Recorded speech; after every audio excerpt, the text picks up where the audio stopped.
नाजरीन, आज हम बात करेंगे पाकिस्तान के मारूफ सहाफ़ी और एंकर पर्सन जिन्हें गुज़श्ता माह कीनिया के अंदर एक रेगिस्तान के अंदर बड़ी ही कसम पुरसी की हालत में और बड़े जुल्म और तशद्दुद के साथ शहीद कर दिया गया है। उनके हवाले से हम बात करेंगे। अब उनके जो कत्ल है उसके हवाले से बहुत से इंकशाफात सामने आ रहे हैं, बहुत सी मालूमात सामने आ रही हैं। दुनिया भर का मीडिया वहाँ पर तवज्जो जमाए हुए है और पाकिस्तान का मीडिया भी इस कत्ल की तहकीकात के हवाले से मामलात को बड़ी ही बारीक बीनी से और बड़े ही करीब से देखने की कोशिश कर रहा है। नाजरीन, मैं आपको बताता चलूँ कि पाकिस्तान की तरफ से, हुकूमत की तरफ से जो तहकीकाती टीम इस कत्ल के तहकीक के लिए तश्कील दी गई थी, वो इस वक्त कीनिया के अंदर मौजूद है, जिसमें पाकिस्तान की एक इंटेलिजेंस एजेंसी के दो अहम और बड़े ही लायक जो ऑफिसर हैं वो उसमें शामिल हैं। और वो पिछले कई दिनों से कीनिया के अंदर मौजूद हैं और वो कीनिया की अथॉरिटीज़ के साथ मुलाकात करके और इस कत्ल के अंदर जो मुलव्वस लोग हैं और इस वाक़े से जो लोग जुड़े हैं उनसे मुलाकातें करके जाए वक़ुआ की जो है वो दौरे करके वो बहुत सी मालूमात इकट्ठी कर रहे हैं और इन्वेस्टिगेशंस कर रहे हैं कि इस कत्ल के पीछे कौन है, इस कत्ल के पीछे मुहर्रकात क्या थे, उनको क्यों कत्ल किया गया, इस कत्ल में कौन कौन मुलव्वस है। अभी आने वाले दिनों में बहुत सी मालूमात सामने होंगी और इनके इंकशाफात होंगे। हाल ही में जो इंकशाफ हुआ है मैं अपने नाज़रीन से आज वो शेयर करना चाहता हूँ।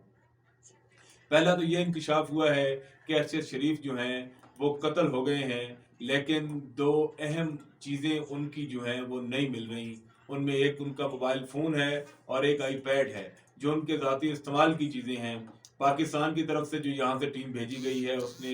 इन जो कीनिया की अथॉरिटी है उसके साथ मुलाकातें करके और उनसे ये चीज़ें मांगी हैं कि ये चीज़ें कहाँ हैं, लेकिन अभी तक उनका पता नहीं चल सका कि वो कहाँ गई। आया वो जाए वकूआ पर थी, उनके पास उनका मोबाइल और उनका आईपैड मौजूद था, अगर था तो वहाँ से उसे वो कौन ले गया, क्या वो कीनिया की पुलिस के कब्जे में है, या वो जब अरशद शरीफ को कत्ल किया गया, उन्हें शहीद किया गया, उन पर ये जुल्म किया गया, तो उस वक्त पता नहीं वो वहाँ पर वो चीज़ें उनके पास थी भी या नहीं थी।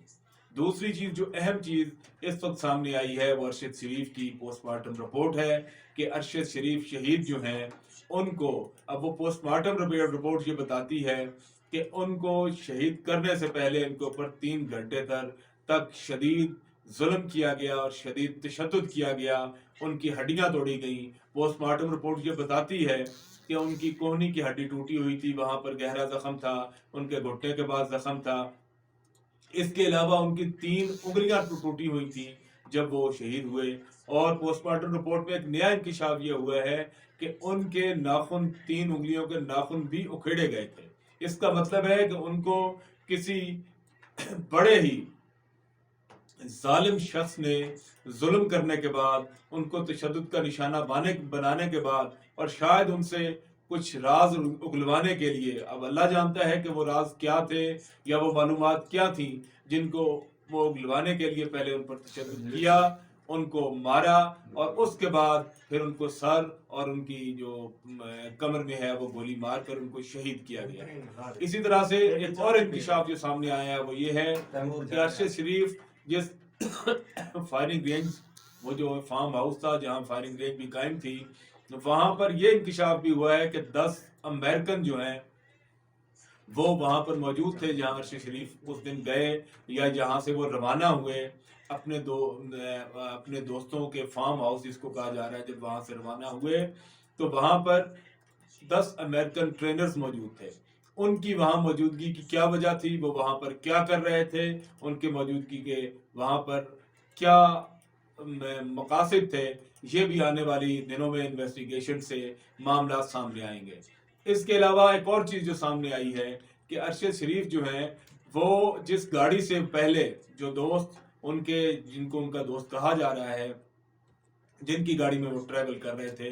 कि वो जिस रास्ते से, हमेशा जिस रास्ते को, शॉर्ट रास्ते को इख्तियार करते हुए वो वापस नैरोबी पहुंचते हैं, उस दिन उन्होंने वो रास्ता इख्तियार नहीं किया बल्कि वो एक तवील रास्ते से होते हुए आगे गए, जहां पर आगे पुलिस ने एक नाका लगा रखा था मुबैना तौर पर, जो पुलिस वहां की कीनिया की कहती है, और वो वहां नाके में उनको जो है रोका गया और बाद में वो जो एक पूरा एक प्लान था उसके तहत अरशद शरीफ को शहीद किया गया।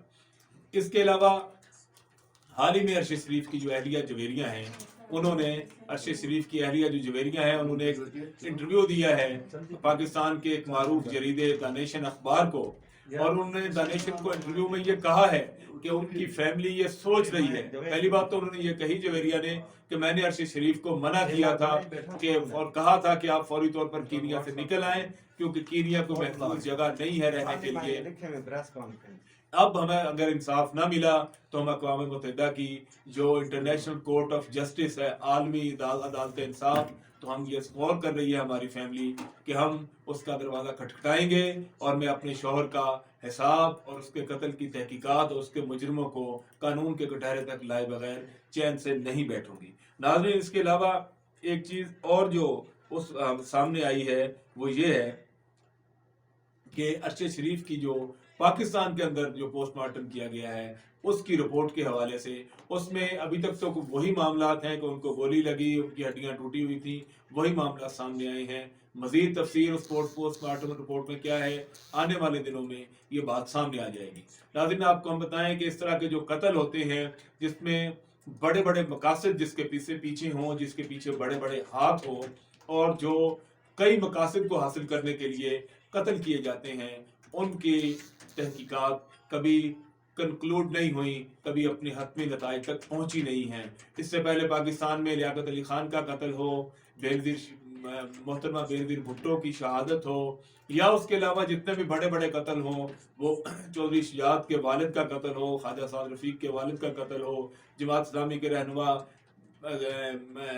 نذیر احمد کی شہادت کا واقعہ ہو، یا اس کے علاوہ دنیا کے اندر جتنے بڑے بڑے قتل ہوئے ہیں، رفیق حریری سمیت جتنے بڑے بڑے قتل ہوئے ہیں، آج تک ان کی تحقیقات یا ان کے مجرموں کو پکڑا نہیں جا سکا۔ اب دیکھتے ہیں آنے والے دنوں میں پاکستان کی تحقیقاتی ٹیم وہاں سے کیا تحقیقات کر کے واپس آتی ہے، اور ارشد شریف شہید کے قاتلوں کا سراغ لگایا جا سکتا ہے یا نہیں، یہ آنے والے چند دنوں میں لگتا ہے کہ یہ طے ہو جائے گا، کیونکہ انویسٹیگیشن اگر درست سمت پر چلتی رہی تو قاتل پکڑے جائیں گے، اگر نہ چلی تو لگتا نہیں ہے کہ ارشد شریف کے قاتلوں کو بے نقاب کیا جا سکے گا۔ آئندہ